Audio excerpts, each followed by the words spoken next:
Kyle Rittenhouse is speaking out just days after his acquittal. He's speaking out with Fox News. It'll air tonight. Rittenhouse says he's not a racist person. He supports the Black Lives Matter movement.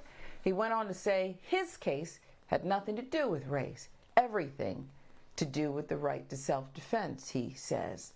Jurors found the 18-year-old not guilty on all charges after he killed 2 Black Lives Matter protesters and wounded a 3rd.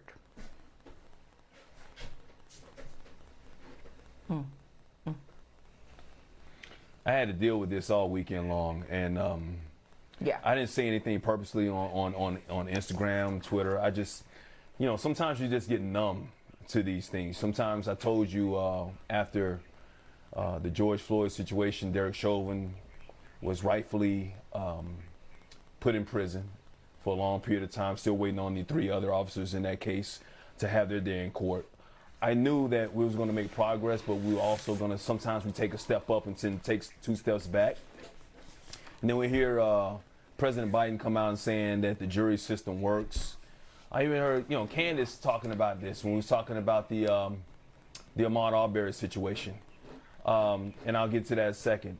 But when Rittenhouse says that I'm not racist and this is not about black and white, and then you think back, not on that face in the courtroom where he's crying, he's relieved because he's not going to spend the rest of his life in prison.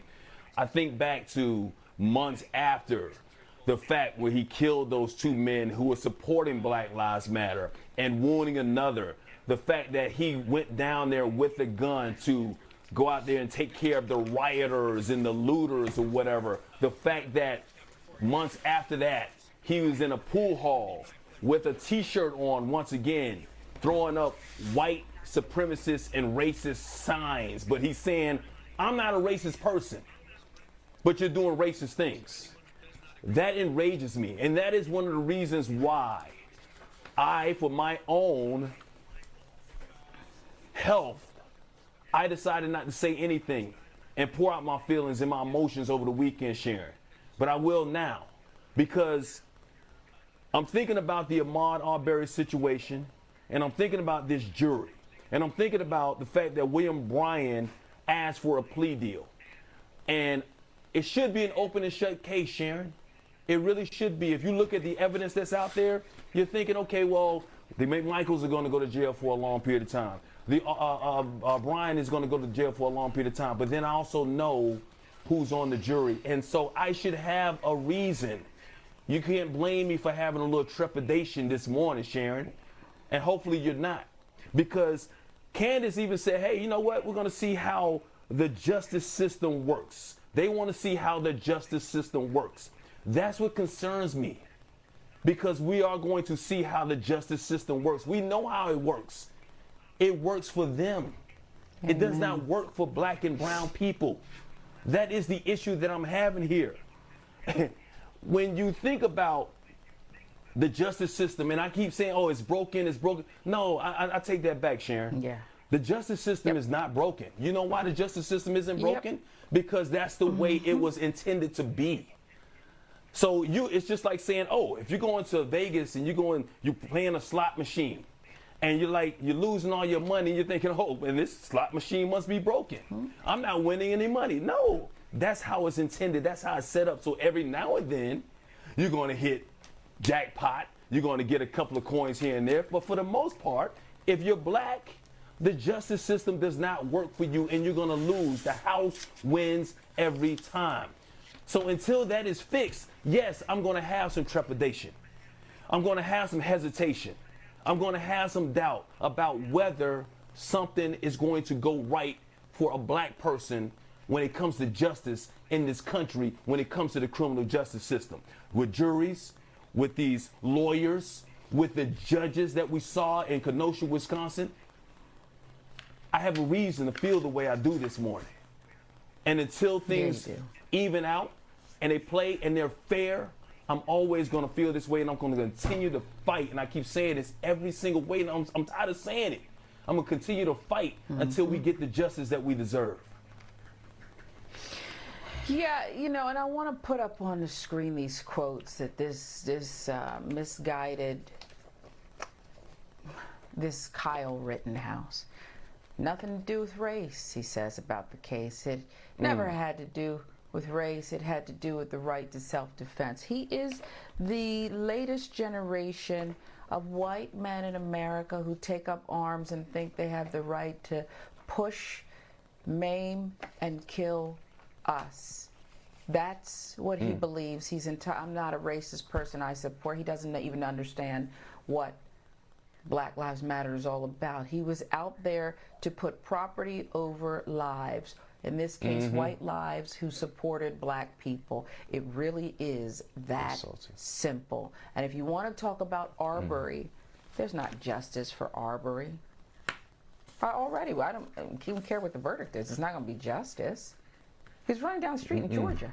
And if the only way we get to a trial that the world can see is because one of these idiots, they're all idiots, the three of them, okay? There's not a full-powered brain between the three of them. And if the only way we get to trial is because one of these bumblers actually recorded it and turned it in to say, here, this will clear us, that's not justice. And to have his idiot defense attorney who stands up day in and day out, when he talked about lynching, right, as the trial drew to its close, and we have closing arguments that we'll take you to live this morning, he was talking about these three getting lynched by the public. This white man stood up with the world watching, no shame, after he said all of his other racist crap. Allowed to do it. Encouraged to do it. Tamir Rice, the boy, I believe he was, 13 years old in Cleveland? It didn't even take police, a rookie cop not trained properly to roll up on the scene. Not even 2 seconds to blow him away. Blew him away. Because you're right, the justice system in America is working. It is designed to find reasons why Tamir, okay, and Trayvon should be killed, because at a tender age they are big, black, and dark, and you should fear them, America. And we have to defend our property and our white women from Trayvon and Tamir. But Kyle's a hero, okay? He is a hero who belongs at the top of the mountain. And he's gotten millions of dollars because he's defending America. Isn't she great? No, America's racist. And America's never been more racist. And this little brat who got away with blowing people away and blowing a man's bicep apart may technically fit within the box of self-defense. He may actually fit within that box. But you know who will never be granted the benefit of the doubt? Tamir and Trayvon. They'll never be given the benefit of the doubt. Mr. Floyd will never be given the benefit of doubt. And that brat lives to cry and dribble and have his mother talk and have a special on Fox. And be a hero on Fox America. with Tucker Carlson. God bless America. He's the face of it. So yeah, you better speak at. And I'm gonna end with this. Yeah. We have a runoff election here in Atlanta, and I try when things are this close to let things happen. People see what's going on. You have one candidate, Felicia Moore, who posted her displeasure in a roundabout way with the Rittenhouse verdict. Her supporters, I think it's safe to say, are more white than Andre Dickens supporters. There's more white people who are saying, look, we got to get this thing under control. And they lit her up, and she took the comments down, okay? She says she did it because it was causing division, but I'm telling you that you have to speak. No matter how angry and ugly it gets, you have to speak, because they will have you believe the lie of a brat who got away with blowing people away.